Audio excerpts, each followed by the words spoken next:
2, a partir do verso 1 até ao verso 7. Provavelmente, se for da vontade de Deus, nós vamos dar um início aqui falando sobre as igrejas da Ásia Menor. Capítulo 2, Apocalipse, a partir do verso 1. Aleluia.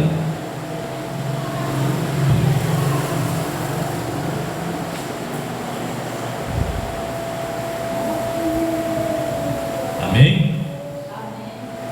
Acompanhe comigo. Ao anjo da igreja em Éfeso escreve: estas coisas diz aquele que conserva na mão direita as 7 estrelas e que anda no meio dos 7 candeeiros de ouro. Aleluia. Glória a Deus.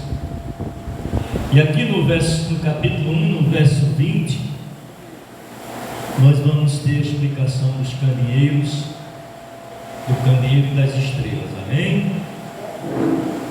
Capítulo 1, verso 20.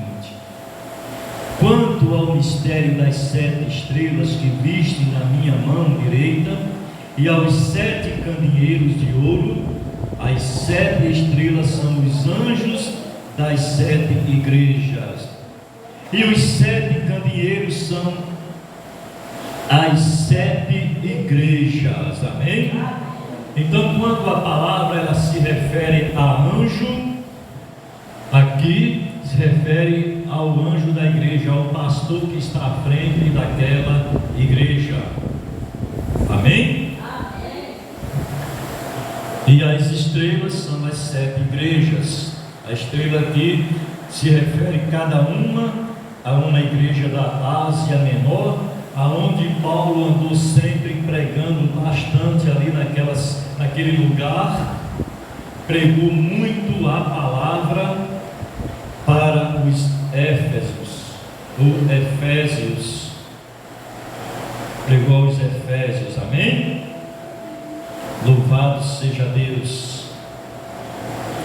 E Jesus pede para que o apóstolo João ele escreva para essas 7 igrejas. E o verso 2 diz: conheço as tuas obras, tanto o teu labor como a tua perseverança, e que não podes suportar homens maus, e que puseste à prova os que a si mesmos se declaram apóstolos e não são, e os achastes mentirosos. Aleluia. Jesus ele faz um grande elogio para a igreja de Éfeso, por defender a verdade, por testarem homens que afirmam serem apóstolos e por rejeitá-los por causa dos falsos ensinamentos. E hoje não é diferente. Nós vemos que no mundo existem muitas religiões que são seitas, que pregam mentiras, heresias. Muitas delas pregam que nós poderemos viver aqui na terra para sempre. Isso é uma grande mentira, porque nós só vamos viver aqui na terra até o dia da nossa morte, ou até o dia que Jesus vier arrebatar a sua igreja. E tem muita gente que segue esses falsos ensinamentos, mas lá na igreja de Éfeso eles não concordavam com falsos ensinamentos. O ensinamento tinha que ser dentro da verdade, de acordo com a palavra de Deus. E nós não devemos andarmos andarmos com a verdade. Porque aonde nós chegamos e aonde nós falamos a verdade ela é bem aceita. Como tem um ditado popular que diz que a mentira tem pernas curtas. Aí muitas vezes a pessoa faz algo e ele depois é interrogado por aquilo que ele fez e diz: não fiz isso, não fiz aquilo, e de repente a verdade vem à tona. Então nós devemos sermos cristãos, mas cristãos de verdade, cristãos como Cristo foi um grande exemplo para nós, e nós devemos seguirmos o exemplo de Jesus Cristo. Mas aquele que anda com a mentira, ele, como diz a palavra de Deus no livro do Evangelho de João, então ele é filho do diabo. Então, se você mente, reflita e pare de andar com a mentira. Se você deseja ser um filho de Deus, uma filha de Deus, ande com a verdade. Saia da mentira, porque aqui em Apocalipse mesmo fala que os mentirosos não herdarão o reino dos céus. E a pessoa que quer herdar o reino dos céus, ele tem que ser uma pessoa justa, verdadeira em tudo que ela vier a fazer. Amém? Aleluia, louvado seja Deus. O verso 3: e tens perseverança, e suportaste provas por causa do meu nome, e não te deixaste esmorecer. Aleluia. Você vê que nós, por causa do nome do Senhor Jesus Cristo, nós suportamos muitas vezes afrontas, muitas vezes somos perseguidos, porque nós professamos a nossa fé tão somente naquele que morreu na cruz do Calvário para nos dar vida e vida eterna. E o nome de Jesus, em muitos lugares, em muitos países, não pode ser publicado abertamente como nós publicamos aqui no país, no nosso Brasil. Pai Senhor, então, o nome de Jesus Cristo, ele é um nome que tem todo o poder. E o cristão, ele sofre perseguições, ele sofre provas, ele é provado muitas vezes por causa do nome do Senhor Jesus Cristo. Outrora, a igreja de Cristo era perseguida, e quando eles eram presos, levavam eles para uma grande arena, e naquela arena pegavam os cristãos, tanto homens como mulheres e crianças, e lançavam aos leões. E eles não desistiam, eles não negavam o nome de Jesus. Por quê? Porque verdadeiramente eles eram de Cristo. Eles morreram por causa do nome do Senhor Jesus Cristo. Mas a recompensa eles irão receber no grande dia. Aleluia, Jesus. Será que hoje, os cristãos de hoje, será que tinham essa coragem de enfrentar os leões, de morrer encerrado pelo meio como Elias, por causa do nome do Senhor? Como Pedro, que morreu crucificado de cabeça para baixo numa cruz, que ele reconheceu: não sou digno de morrer como meu Senhor, me põe de cabeça para baixo. Como João Batista, Batista, que foi decapitado na prisão por causa do nome do Senhor Jesus Cristo, porque João Batista pregava a verdade contra o adultério. Não era lícito o rei Herodes possuir a mulher do seu irmão. E por causa disso ele foi decapitado lá na prisão, lá no cárcere. E muitos dos apóstolos do Senhor morreram assim, apedrejados, a fio da espada, mas não negaram Jesus. Aleluia! Porque realmente eles eram convertidos ao Senhor. Pedro, quando viu que o Senhor Jesus foi preso, ele foi interrogado 3 vezes, ele negou Jesus. Ele ainda não era convertido.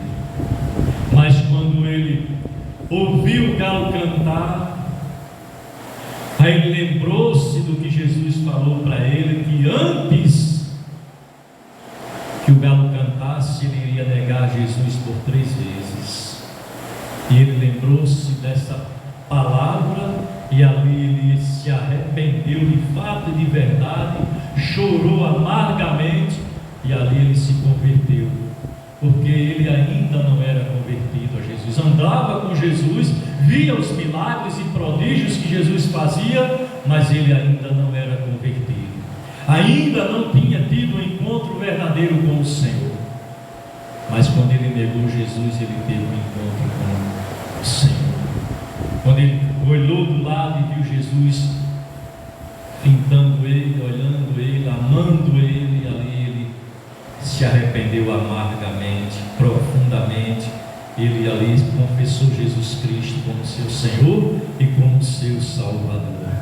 Jesus reconhece o trabalho árduo, a perseverança e o sofrimento dos crentes por causa do seu nome. Jesus ele conhece, principalmente quando aquelas pessoas que têm um trabalho árduo na obra do Senhor.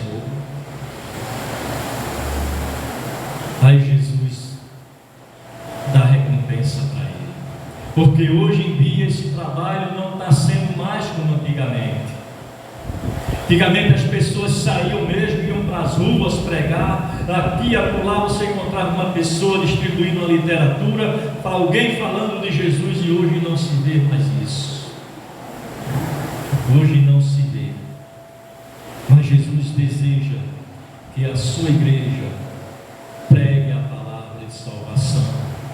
Muitos criticam porque muitas vezes numa esquina tem uma igreja, mais na frente tem outra, mais na frente tem outra, eles ficam criticando. Mas quando se fosse um bar na esquina, outro no meio, outro no final, ninguém critica. Aonde aqueles lugares só traz infelicidade para as pessoas, só traz dores, aí ninguém critica, ninguém fala mal. Mas se abre uma igreja, uma congregação, todo mundo, a maioria das pessoas, melhor dizendo, são contrários à pregação do Evangelho. Mas por quê?